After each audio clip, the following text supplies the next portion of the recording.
we have a video. It's been a little bit since I've done one.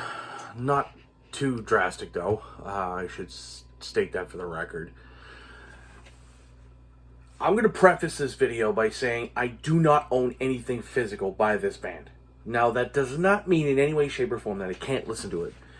Because, of course, with the power of YouTube, the power of streaming, which a lot of people don't like, I get that.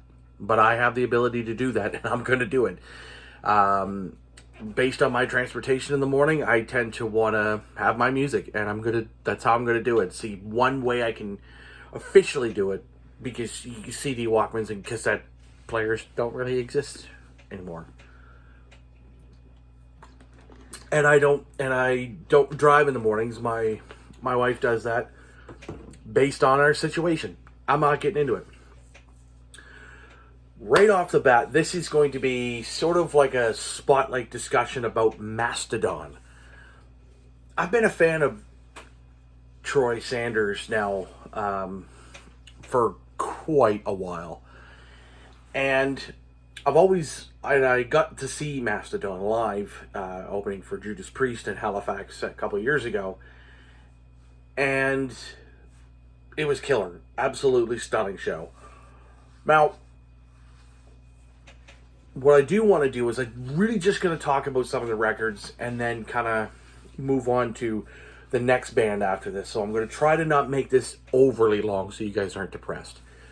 Formed in 2000 when drummer Brand Daler and genius guitar player Bill Kelleher moved to Atlanta from Victor, New York, and met bassist, who's super fucking underrated, by the way, Troy Sanders, and guitar lunatic, as everybody knows who's watched any interviews with this guy, Brent B. Hines, at a High on Fire show. Now, a lot of what they do musically is revolved around sort of sludgy, sort of stoner rock, prog, but mostly it's epic and almost some of the most stunning musical soundscapes I think I've ever heard. And their progression is fucking stunning. Fucking stunning, by the way. So, the very first record, which is the debut full-length record, mind you, Remission. So, this first song is their best record, and nothing else will ever matter to them. They'll never listen to another Mastodon record. It doesn't matter how heavy it is, blah, blah, blah, blah. You know, and that's fine, you know, because herder, it's too proggy, and I can't get into that herder.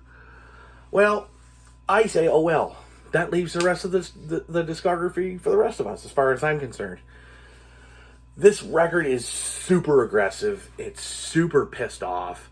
There's a lot of sludge in this in here. A lot of like, it's not mid-pace. It's not thrashy. It's like, it moves along like a freight train should. And to be honest, like probably the two best tracks that I would say off of this would be March of the Fire Ants and Crusher Destroyer are absolute standouts. And I've noticed in the VC, nobody talks about Mastodon. I don't know if this is just a thing where no one wants to talk about Mastodon. Nobody's giving them the chance. I don't know. Like, that's fine. But for some of you guys, you're not going to be into Remission. If you like the far more heavier stuff, you're going to like Remission. If you like the prog stuff, you'll like a couple records later on, which I'm going to get to. Honestly, if you want something that's just going to kick the living snot out of your senses, get Remission. It's a fucking killer record. Next up, we have the concept record, Leviathan, which is loosely revolving around Moby Dick. Of course, I'm not going to get too deep into this because I could spend hours and hours talking about Mastodon. The main track here is Blood and Thunder. It's probably the best track on here as far as I'm concerned. It's just such a simple friggin' opening riff. And then once the rest of the band kicks in, it's killer. And you gotta watch the video. You gotta just go, You just go to YouTube right now once you're done here, and oh, my wife messaged me. If you're wondering what that ding is, yeah, type in Mastodon Blood and Thunder and just watch the video and watch Troy's face. It's just funny. He's got some of the best facial expressions ever. And of course, that is the first track I ever heard by Mastodon as a whole. And why I didn't take the rest, why I didn't go down the rest of the wormhole is kind of beyond me, I guess. Other standout tracks on this are Iron Tusk, Megalodon, and Aqua Dementia. Fucking killer stuff. Following up along to that is Blood Mountain. Now, a lot of people would classify this as their best record. I wouldn't. It's good. It's not Leviathan, as far as I'm concerned. And I like listening to Leviathan a lot. It's just it is a crushing release, but it's not up there. Standout tracks on this are Colony of Birchman and Capillarian Crest. Fuck me, I can't talk today. The record that a lot of people always talk about. This is called Crack the Sky. This was released twice with a deluxe version, and the deluxe version has all of those songs just instrumental only. Now, this was produced by Brendan O'Brien of AC/DC fame, and several others, and Scott Kelly, who's from Neurosis. Neurosis was another band, so if you're into Neurosis, you're probably going to like Mastodon. Bill Kelleher confirmed this record is likened to an out-of-body experience. So, the topics on this such as astral travel, wormholes, Stephen Hawking's theories, and spiritual realm. Based off of what the band has actually stated in many interviews, this is actually about a crippled young man who experiments with astral travel, goes up into outer space, gets too close to the sun, gets his golden umbilical cord burned off. Yes, I just said golden umbilical cord. Flies into a wormhole, thrust into the spirit realm, and has conversation with spirits about the fact that he really isn't dead. Only Mastodon's going to come up with some goofy shit like that. But it's fucking killer. It's an amazing record. If you're into that sort of thing, you should get it, really. It's the record that, as I said earlier, it is the record that everybody talks about. Far better than Blood Mountain, and just for me is on par with Leviathan. Now, The Hunter. This is the record where they really take the progression further. Like, from each record, from Remission to Leviathan to Blood Mountain to Crack the Sky, and then it's going back down. I know it's going back down, but this is where they really start to take off on a direct upward swing. The standout record for me. This is my favorite of all the records. And there's two others I'll throw in here as well. Black Tongue being my very favorite track, next to another one later on. As far as I'm concerned, there's 3 tracks that I'll get to. I'm not going to rank them, but I will tell you which ones are the best, as far as I'm concerned. And some people can shit on me. That's fine, whatever. Lots of sweeping soundscapes on this record. It's just up and it's down, and it's up and it's down, and it's because you're getting a lot more of the prog elements here, as opposed to that sort of aggression. Like, you got like Remission and Leviathan, and then you got like Crack the Sky, The Hunter, and then the next 2. But with this here, this is where Troy really gets that raspy, clean vocal that I know and I absolutely love him for. He's one of my favorite vocalists over the last several years, bar none. And really, a lot of that has to do with him being in this band. Just one sec here before I drop a bunch of stuff. Yeah, when he joined these guys, this is where he really, really, really started that whole, like, as far as I'm concerned, his best singing is from the last 2 records by Mastodon and into those guys. Next record, Once More Around the Sun. And the hardest part is that I don't have anything physical, so I can't do this, and then you'll see the album cover, because my videos are super raw. If you guys have been watching my channel for long enough, you know that's how I work. So, of course, more movement into the proggier style while keeping a lot of the sledginess. The Motherlode's a great track on this. The title track, Once More Around the Sun's good. This isn't one of my favorites. This is sort of that middle ground between Hunter and the next record, which I'm going to get to here right now. Emperor of the Sand, or Emperor of Sand. This record is a very emotional record lyrically and,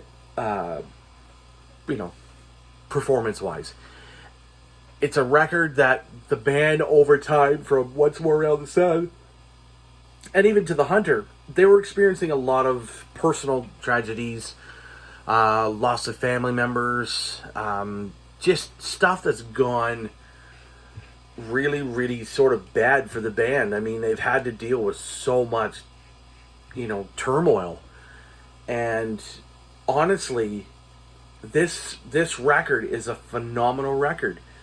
And really, the Hunter, Emperor of Sand, and Leviathan are my 3 favorites. I cannot rank them. It just doesn't happen. I could listen to them front to back without even missing a beat, and I would absolutely enjoy my journey through Mastodon Soundscapes. Number 1 track, right off the bat, Sultan's Curse. When you listen to that, it's kind of like this sort of little chimey thing, and then it's just fucking killer. It's so fucking good. Braun sounds amazing on vocals. And on Sultan's Curse itself, this is where Troy really hits his shining vocal moment as far as I'm concerned. And then you've got Brent. Brent really, really has got some great vocals on that song. Because that's the thing, in this band, there's Bran that plays drums and sings, Brent that plays guitar and sings, Troy is the lead singer and, the main vocalist, and the bass player. So that's the best. That's the thing about this band. They've got 3 singers and everything intermingles very, very nicely. Top 3 tracks, as I mentioned before. 1 off of my 3 favorite records. Blood and Thunder, because it is the very first Mastodon song I ever heard. Black Tongue from the Hunter, which is probably one of my favorites. Right, you could probably put Sultan's Curse, Black Tongue right at the start, and they're just top songs. So over the next little bit, of course, as you guys, I'm sure you guys are probably thinking, well, he's gonna buy some Mastodon. Well, of course I'm gonna. But I've got other records out there that are getting to the point where, I need to get that, and I need to get that, and I need to get that. And I'm really waiting for Gojira's new one. That's gonna be amazing. So next up on the spotlights, I haven't started any of that yet, but I will, because I do own some stuff by them, not all. See, now that my friggin' records have gotten more expansive as I've been picking stuff up. Nope. Oh, of course. Yes. No. Here we go. I only need 2 records left by these guys. By Down, and I really, really need to get the first 2 records. NOLA, which is, like I say, the very first record, and the sophomore record, which was a Bustle in Your Hedgerow. Yes, that's directly ripped off of Zeppelin. Down is a big band for me, especially over the last 10 years at least. I've been trying to start something, band-wise regarding them. And honestly, my new band is working along those lines. Of course, there are other influences too, but they're Down as my main influence, and Phil is my main influence vocally in that band. So that'll be the next thing. Ladies and gentlemen, there you have it. I finally got a chance to do the video regarding Mastodon. As I said, it sucks that I don't have anything physical by the band. Otherwise, it would have made this, a little more visual instead of just looking at my ugly mug. Next video is coming up very soon. Oy vey.